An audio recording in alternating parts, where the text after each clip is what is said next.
How you doing, guys? It's been a long time. I'd like to apologize for that. We're gonna get back on this. Today's the last day. We leave for Bonneville tomorrow morning, Thursday at 6 o'clock. Thought I'd give you a tour of our hauler, what we got going on here, so follow me.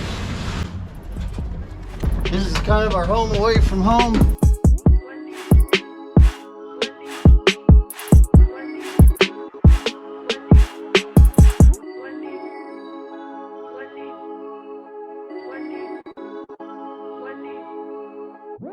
.450 Mercedes, 13-speed Eaton.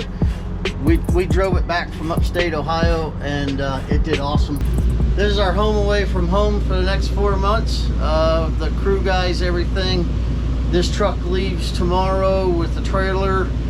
Goes to Blytheville, Arkansas. We're going to run the Corvette just a little bit. We'll post some video of that. And then we're going out to Bonneville. Then we come home from Bonneville, then the truck goes back on the road until November from El Mirage, SEMA, back to Bonneville, El Mirage, all kind of stuff. So the truck's basically going to be on the road from September until December. And so we thought we'd upgrade a little bit. Jason up at Jason Dietz Custom Coaches took really good care of us. Did everything exactly the way we wanted. It's a new to us truck, but Jason really did a good job putting it all together. Basically basic living quarters, nice bathroom, good fridge, beer. Come on over, we'll show you the trailer.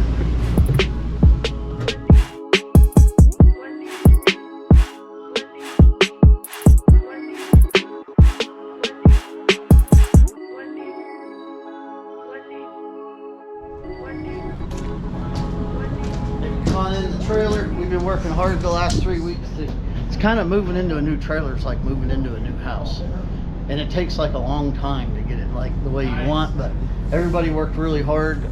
Engineering space is over here on the left. They're still working on a few tie downs here. These are all the flip up desk monitors for engineering, weather stations. And then we come on up here. We got everybody up here. Everybody has an opinion on how to do this. It's great. What the cool thing is it always works out to be really good. But all the cabinets are all inventoried with everything we got here. We got the 281 Roadster upstairs. The 88 will go downstairs. Corvette's in the other trailer for this trip, just until we get used to all this. But you know, spare engines. All the cars have like their own parts, like the 281, 88, 747. All the car specific parts go there. These are all our pit support stuff that we use when we get to Bonneville. All our tarps, fire extinguishers, CB radios, and all that stuff that they require to have. All that stuff's in here, so you know we're in really good shape. Fuel pumper stuff, gears, cleaning, pretty much everything we need's in here. It's a little loaded up with everybody's bags getting ready to go to Bonneville, but tire rack, spare rears, we pretty much got everything we need. I think if we don't have it, we probably just need to come on home. So we'll go inside, we'll check some stuff out. We got some projects going on that we're finishing up.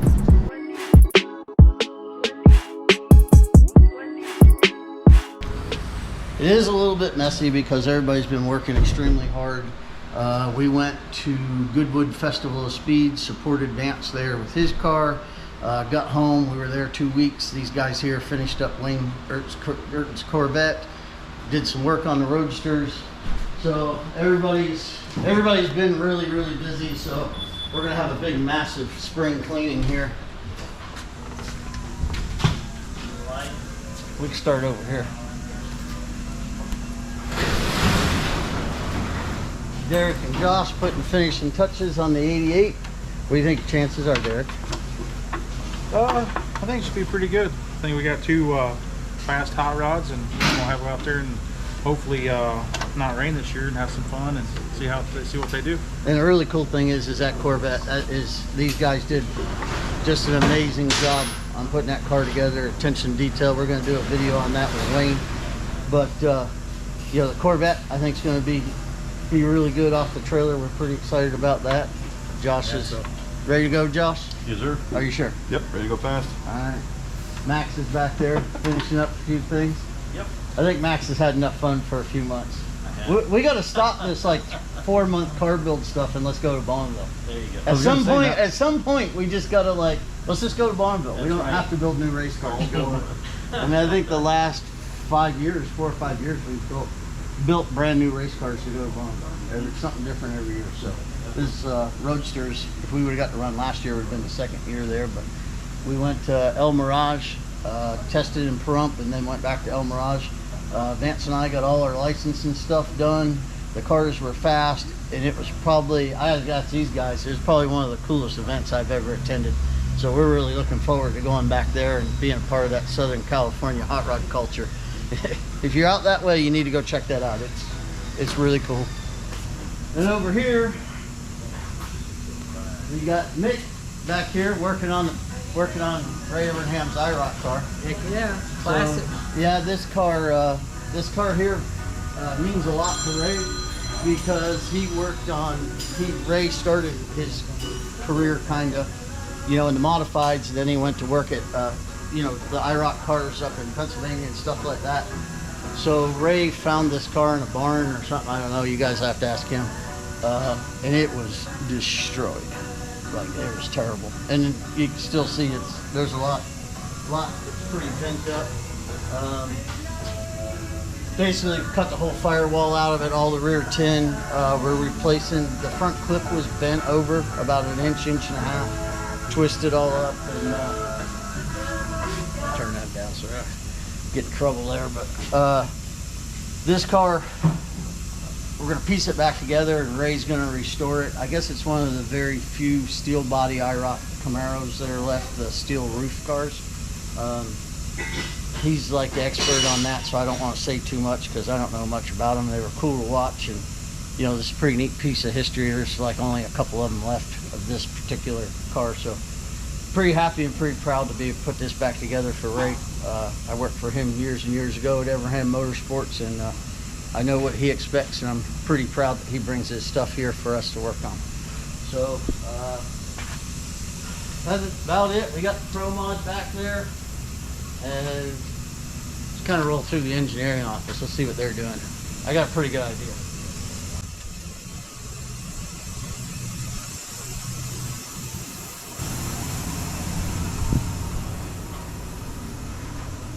Yeah, I think it's 4:43 and the engineering office is empty. But in their defense, I think they're outside working on some electronic stuff with cars. So they're doing a really good job. They got the rear end back for the streamliner. A lot of parts and pieces coming in for that. Working with Roush Industries and Corvid on finalizing the body. It's a pretty amazing piece. We're really looking forward to it. The 3D printer over here has been pretty successful for us. Tony's been taking care of this, and this is actually, I think, the first time it's not been running since probably January, because we're all getting ready to leave, so it's taken a bit of a break. And that's literally 24/7. The printer's been running, and Dylan's been doing the scanning. And speaking of scanning, come on across the street. We'll show you some projects over there.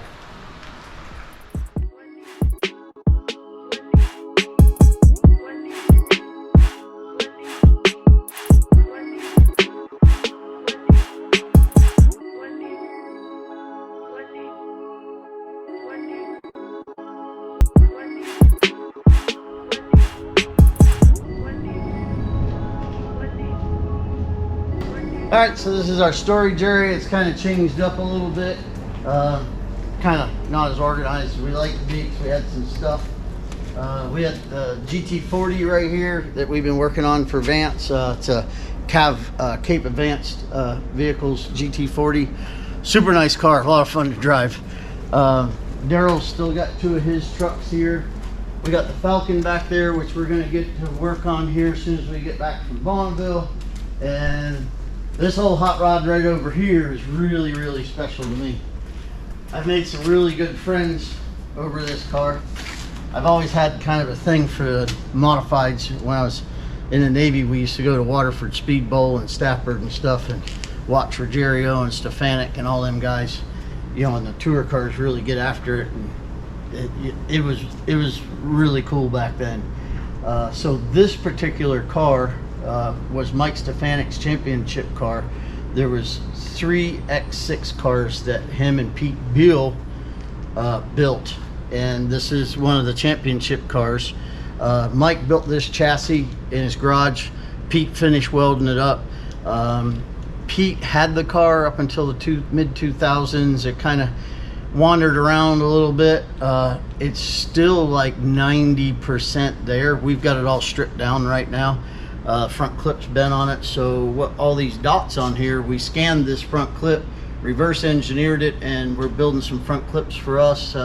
Pete's got a X6 car down in Florida where he lives now, him and Ed Nash, so we're building them some clips, and you know, working with those two guys. And you know, since Pete originally owned this car when Mike won the championship, to be able to get it back where it deserves to be, I'm really excited about this. This car will be done in time for PRI. It'll be in the Penske Racing Shocks booth at PRI. So you know, this one's going on the table as soon as Ray's IROC comes out. And you know, that's kind of how I ended up with this car. Was made a deal with Ray, and Ray wasn't going to use it, and so we decided that we would restore it in you know, the name of Mike and all Pete's accomplishments and his accomplishments in this car. So I'm really proud to have this car and be able to put it back the way they had it. And you know, we're going to go out and run it a little bit and have some fun. We got a couple other modifieds back here. This is my old vintage car here. It's like a 93 Troyer. We go out and have some good time with that with Johnny O'Neill and them guys. Haven't had a chance to do that in a while, but we're going to make some time come spring. We're going to like to go to ground pounder race down in Florida for Speed Week, where they race these vintage cars. It's more my style, older guys having a good time, and you know, just working on a race car. So I'm really looking forward to get this back and getting this thing rolling. So and then over here we got Daytona and Talladega and stuff's back there, and the tribute car, the Bobby Isaac short track car, and then the car that DW gave us, which was the 17 ASA car. We got Project 39 there. She's kind of in semi-retirement. I'd like to get that back out sometime. Right? I think we got a little left on the table with that old girl. And then, you know, our Expedition SEMA truck, and then we got this vintage dirt car I found on the internet. It's a Wolf Weld chassis, and one of my childhood heroes was Doug Wolfgang, and I got a really good deal on this. So at some point, it's not even on the schedule right now, we're going to tear this one down, and we're going to make a Doug Wolfgang number 29 Weikert's livestock car. I lived right down the road from the farm, and you know, met Doug when I was young, and he was such a kind person to, you know, young guys like myself. So that's what I want to do with this. And I have another asphalt sprint car in the trailer that we're working on a deal right now, doing some moving parts that we might build a wing sprint car to take to Goodwood next year. So and then that team is actually Vance and the garage shop crew are going back to Silverstone right after Bonneville to the American Speed Fest. So they're going to go run the Harry car there, and I think they're gonna have a good time, and we'll see how that goes for them guys. It sure was a good time at Goodwood. If you've never been there, or you don't watch it much, you really need to. There's 150,000 people a day, and you couldn't see it all in one day. It's so much bigger than what they show on TV. So amazing event, great people. Hats off to Simon Chalky and his crew over there, the UK NASCAR guys. They chipped in, helped us, gave us a place, you know, to do some stuff, and it was just a wonderful group of people and friends and everything. One of the neatest things I've ever done. So again, we're gonna get back to doing some videos and stuff like that, but I mean, that's kind of what we got going on right now. Hey, welcome to the Garage Shop. This is Spencer Brown. BKR 88 Roadster. We're getting ready to go Bonneville. Should be good. I think we're excited. Getting load cells finally calibrated. You're on scales for last time before we head out west. Should be fun. See you there.